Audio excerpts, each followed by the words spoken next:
Well, good evening. Good evening. To tell the story of my name, I need to start by telling you a little bit about my parents. So fun fact about my parents, they are first cousins once removed. My dad and my mom's mother were first cousins. We make fun of Alabama. It's fairly common in Georgia as well, especially back in those days. They never met growing up because they were 12 years apart in age, and then they lived in different cities. My mom grew up in Chattanooga, and my dad grew up in Atlanta. So they met for the first time as adults, and they met when they were visiting a common relative who was in the hospital, my mom's grandmother, who was also my dad's aunt.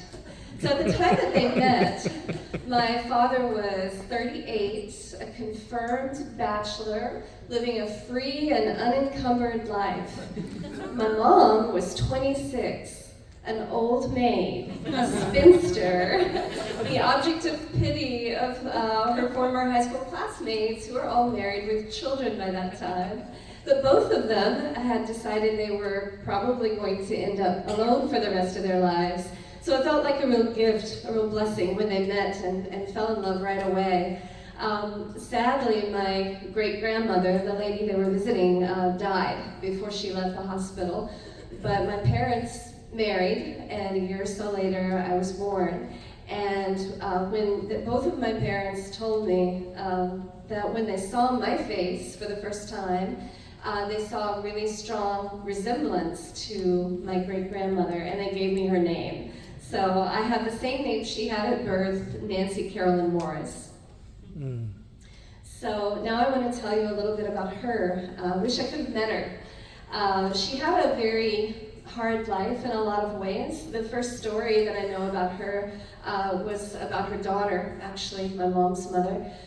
She married young, and she had 2 children, a boy and a girl. So when the little girl was 2 years old, the children were playing outside, playing with matches, and her dress caught fire, and she had 3rd-degree burns all the way up the backs of her legs to the middle of her back.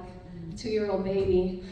The doctor said she was probably going to die, but she did not die. She had a very long life. But in those years, it was a lot for my friend. I'm going to call her Nanny, by the way. I need to refer to her as something. So Nanny was what she went by, my great-grandmother. She had a lot of responsibility to care for 2 children and one with significant needs.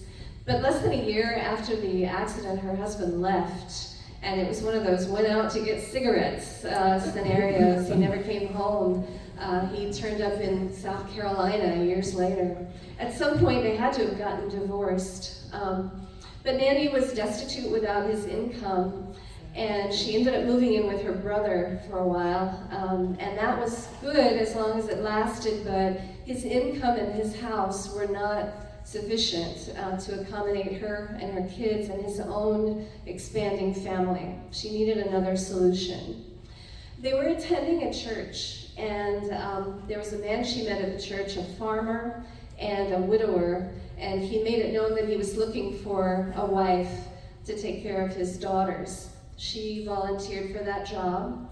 She married him without knowing him very well, moved kind of far away from her family to live at his farm, and she made a handful of very disappointing discoveries. For one thing, it was just a very primitive life. They had no running water. He had never installed any conveniences in the house at all. Even after electricity was available, he refused to wire the house until she was so old that she was already blind from macular degeneration and didn't benefit from the light. She learned that his first wife had not died of natural causes, but of suicide. She had hung herself in the barn, and one of her daughters found her. So there was a lot of trauma in the family from that. And she also learned that he was not a kind man. He was cold at best and cruel at worst, harsh in his punishments with the children, and cruelly demanding of her. And one of the things that my grandmother would talk about, she would complain when when my grandmother was an adult, she would complain how he demanded so much of her sexually, and he never cared if she was tired or sick or in pain. That was a duty she had to perform. She began to suspect that there was something else going on, I lost the word I was going to say, something else going on in the family when one of his daughters started trying to approach her when they were alone and saying to her, "I need to tell you something," but then crying and never saying the thing that she needed to say. And around that same time, her own daughter started complaining that Uncle John, that was her name for her stepfather, Uncle John was always wanting her to sit in his lap and give him kisses, and she didn't like it and didn't want to. So Nanny put two and two together, and she arranged for all of the children to get out of the house. And I wish that I knew the details of how that happened, but no one passed on that story. All I know is that she arranged for all of the children to go to Barry, which is now a university, or a college. Sorry, I think it's a college, but at the time it was a boarding school, and kids could live there and work at jobs on campus to pay for their room and board and tuition.